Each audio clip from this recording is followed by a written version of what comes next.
ഈ പലഹാരം കണ്ടിട്ട് സുഖീനാന്ന് തോന്നുന്നുണ്ടോ? എന്നാലേ ഇത് മുന്തിരിക്കൊത്താ കേട്ടോ.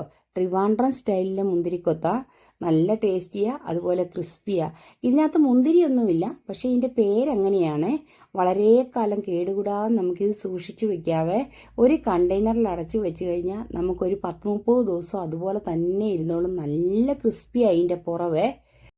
വളരെ കുറഞ്ഞ ചേരുവകൾ വെച്ചിട്ട് നമ്മളിതെങ്ങനെയാണ് ഉണ്ടാക്കുന്നതെന്ന് നോക്കാം. ആദ്യമായിട്ട് എൻ്റെ ചാനൽ കാണുന്ന കൂട്ടുകാരൊക്കെ ഒന്ന് സബ്സ്ക്രൈബ് ചെയ്യാൻ മറക്കരുത് കേട്ടോ. അതുപോലെ വീഡിയോ എല്ലാവരും സ്കിപ്പ് ചെയ്യാതെ കാണണേ. ഈ മുന്തിരിക്കൊത്തിന് വേണ്ടിയിട്ട് ഞാൻ എടുത്തു വെച്ചിരിക്കുന്ന 250 ഗ്രാം ചെറുപയറാണേ. നമ്മൾ സുഖിയനൊക്കെ വേവിക്കുന്ന പോലെ ഇത് വേവിച്ചല്ല എടുക്കുന്നത്. നന്നായിട്ട് വറുത്ത് അതിൻ്റെ പച്ചമണവും പച്ചച്ചൊവയും ഒക്കെ ഒന്ന് മാറുന്നിടം വരെ ഇളക്കി കൊടുക്കണം. നല്ല മൂത്തതിന് ശേഷം ഇത് പൊടിച്ചെടുത്താൽ നമ്മൾ മുന്തിരിക്കൊത്തുണ്ടാക്കാൻ വേണ്ടിയിട്ട് എടുക്കുന്നത്. പയറിൻ്റെ മണമൊക്കെ ഇപ്പോൾ മാറി വരുന്നുണ്ട്.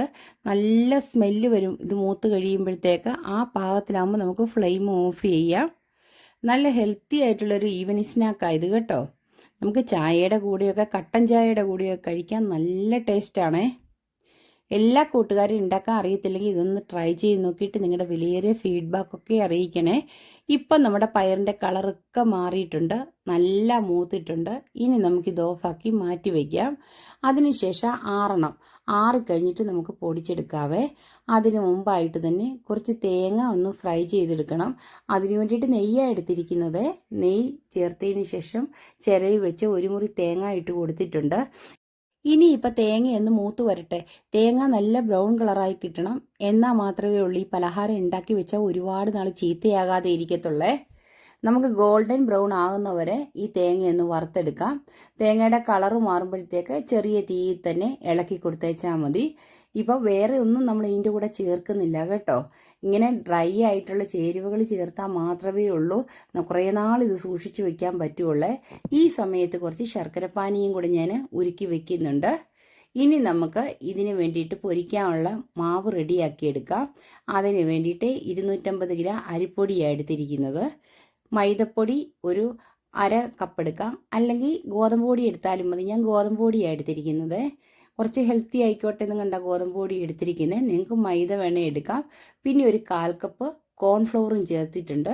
പിന്നെ ഒരു പിഞ്ച് ഉപ്പും കൂടെ. ഇത് മധുരം ഒന്ന് ബാലൻസ് ചെയ്യാൻ വേണ്ടിയിട്ടാണ് ഉപ്പ് ചേർക്കുന്നത്. ആവശ്യത്തിന് വെള്ളവും ഒഴിച്ചതിന് ശേഷം നന്നായിട്ട് ഇളക്കി കൊടുക്കണം. കട്ടകെട്ടാതെ ഇളക്കി മിക്സ് ചെയ്തെടുക്കണം കേട്ടോ. ഇതിനൊരു പ്രത്യേക പാകമുണ്ട്. ആ പാകമായാൽ മാത്രമേ ഉള്ളൂ നമുക്കിത് മുക്കി പൊരിച്ചെടുക്കാൻ പറ്റുള്ളൂ. ഇത് ഈ ബാറ്ററിലേക്ക് മഞ്ഞൾപ്പൊടി വേണേ ചേർക്കാം. ഞാൻ ഇച്ചിരി ഫുഡ് കളറാണ് ചേർക്കുന്നത്. കുറച്ച് കളർ കൂടി ഇരുന്നോട്ടെ എന്നും പറഞ്ഞ് എങ്ങനെ ചെയ്യുന്നത്. മഞ്ഞൾപ്പൊടി ഇടുമ്പോൾ ചെറിയൊരു ചുവ വരും ഇതിന്. അതുകൊണ്ടാണ് ഫുഡ് കളർ ചേർക്കുന്നത്. നിങ്ങൾ ഫുഡ് കളർ എടുക്കുമ്പോഴത്തേക്ക് നല്ല പെർമിറ്റഡ് കളർ എടുത്താൽ മതി, കുഴപ്പമില്ല. ഇനിയിപ്പോൾ ഇത് നല്ലോണം ഇളക്കി കൊടുക്കാം. അത്യാവശ്യ കളറൊക്കെ ചേർത്തിട്ടുണ്ട് ഞാൻ. ഇത്രയേ ഉള്ളൂ. ഈ ബാറ്റർ റെഡിയായേ. ഇനി ഈ ബാറ്റർ നമുക്ക് മാറ്റി വയ്ക്കാം.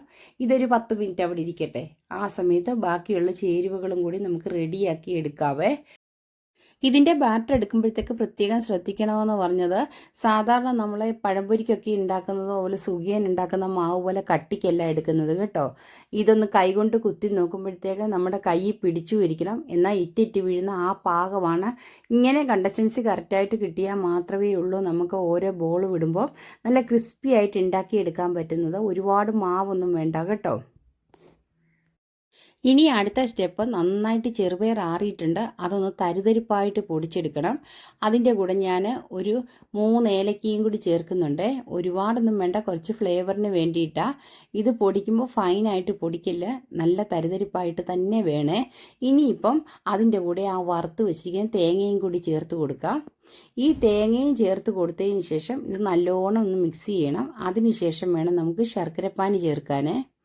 ഈ ശർക്കരപ്പാനി ഉണ്ടാക്കുമ്പോൾ ഒരു പ്രത്യേക ശ്രദ്ധിക്കേണ്ടത്, ഒറ്റനൂൽ പരുവത്തിൽ പാനി എടുത്താൽ മാത്രമേ ഉള്ളൂ നമുക്കിത് ഉരുട്ടിയെടുക്കാൻ പറ്റുള്ളൂ. അല്ലെങ്കിൽ ഇത് പൊടിഞ്ഞു പോകും. ആ ശർക്കരപ്പാനി എത്ര പെർഫെക്റ്റ് ആയിട്ട് നമ്മൾ എടുക്കുന്നോ അതുപോലെ ഇരിക്കും നമുക്ക് ഈ മുന്തിരിക്കത്ത് ഉണ്ടാക്കുമ്പോഴത്തേക്ക്. പൊടിഞ്ഞു പോകാതെ ബോളായിട്ട് തന്നെ കിട്ടാനേ. ഇനിയിപ്പം എടുത്തു വച്ചിരിക്കുന്ന ശർക്കരപ്പാനിയും ഞാൻ ചേർത്ത് കൊടുക്കുന്നുണ്ട്. ഞാൻ ഏകദേശം ഒരു 200 ഗ്രാം ശർക്കരയെ എടുത്തിട്ടുള്ളൂ. മധുരം കൂടുതൽ വേണ്ടവർക്ക് കൂടുതൽ ചേർക്കാമേ. ഇനിയിപ്പം ഇത് ഒഴിച്ചതിന് ശേഷം നന്നായിട്ട് ഇളക്കി കൊടുക്കണം. ചെറു ചൂടോടെ തന്നെ ഒഴിച്ചു കൊടുക്കണം കേട്ടോ. ശർക്കരപ്പാനി ഒരുപാട് ആറുകയൊന്നും വേണ്ടേ. ഇപ്പം കറക്റ്റ് പാകത്തിനാണ് ഞാൻ പാനി ഒഴിച്ച് കൊടുത്തിരിക്കുന്നത്.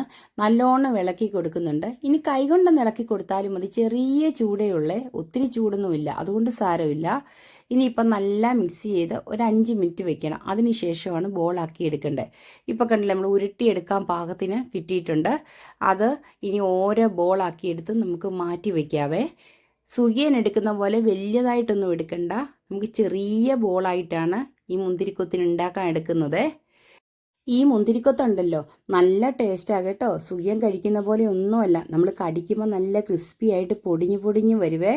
ഇപ്പം ഞാൻ ബോൾസ് എല്ലാം റെഡിയാക്കി എടുത്ത് മാറ്റി വെക്കുന്നുണ്ട്. എല്ലാം ഉണ്ടാക്കി വെച്ചതിന് ശേഷമാണ് വറുത്ത് കോരി എടുക്കുന്നത്. ഇത് നമ്മളൊരു കണ്ടെയ്നറിൽ അടച്ചു വെച്ചാണ്ടല്ലോ ഒരുപാട് കാലം അതുപോലെ തന്നെ ഇരിക്കും തണുത്തതിന് ശേഷമേ. ഇനി ഇതെല്ലാം റെഡിയാക്കി എടുത്തതിന് ശേഷം നമുക്കൊന്ന് വറുത്തെടുക്കാം. 250 ഗ്രാം ചെറുപയറിന് എനിക്ക് കിട്ടിയിരിക്കുന്ന ഒരു 10-25 ബോൾ കിട്ടിയിട്ടുണ്ട് കേട്ടോ. നമ്മൾ ചെറുതായിട്ട് ഉണ്ടാക്കുന്നത് കൊണ്ടാണ് ഒരുപാട് കിട്ടുന്നത്. ഇതുപോലത്തെ സ്നാക്കുകളൊക്കെ ഉണ്ടാക്കുമ്പോഴത്തേക്ക് ഓയിലൊന്നും പൊരിക്കാതെ നമ്മൾ വെളിച്ചെണ്ണ തന്നെ ഉണ്ടാക്കിയെടുക്കണം. നല്ലൊരു ടേസ്റ്റാണ്. വെളിച്ചെണ്ണയിലാണ് ഒത്തിരി നാൾ കേടാവാണ്ടിരിക്കുകയും ചെയ്യുവേ. ഇനി എല്ലാം ഞാൻ ഉണ്ടാക്കിയെടുക്കുന്നുണ്ട്. നമുക്ക് ഒരു ചീനച്ചട്ടിക്കകത്ത് എണ്ണ വെച്ചിട്ടുണ്ട്. ഇരുമ്പ് ചീനച്ചട്ടിക്കകത്ത് തന്നെ ഉണ്ടാക്കുവാണെങ്കിൽ ഒരു പ്രത്യേക ടേസ്റ്റാണ് കേട്ടോ. എല്ലാ ബോൾസും നമുക്കിവിടെ റെഡിയാണ്. ഒരു 25 ബോളോളം നമുക്ക് കിട്ടിയിട്ടുണ്ട്, കണ്ടില്ലേ. എല്ലാം ഒരേ സൈസിലാണ് ഞാൻ ഉണ്ടാക്കി എടുത്തിരിക്കുന്നത്. ചെറിയ ബോളുകളാണ് കേട്ടോ. ഇനിയിപ്പം നമ്മൾ നേരത്തെ ഉണ്ടാക്കി വെച്ചിരിക്കുന്ന ബാറ്ററില്ലേ മാവിൻ്റെ, ആദ്യം മുക്കി നമുക്കൊന്ന് പൊരിച്ചെടുക്കണം.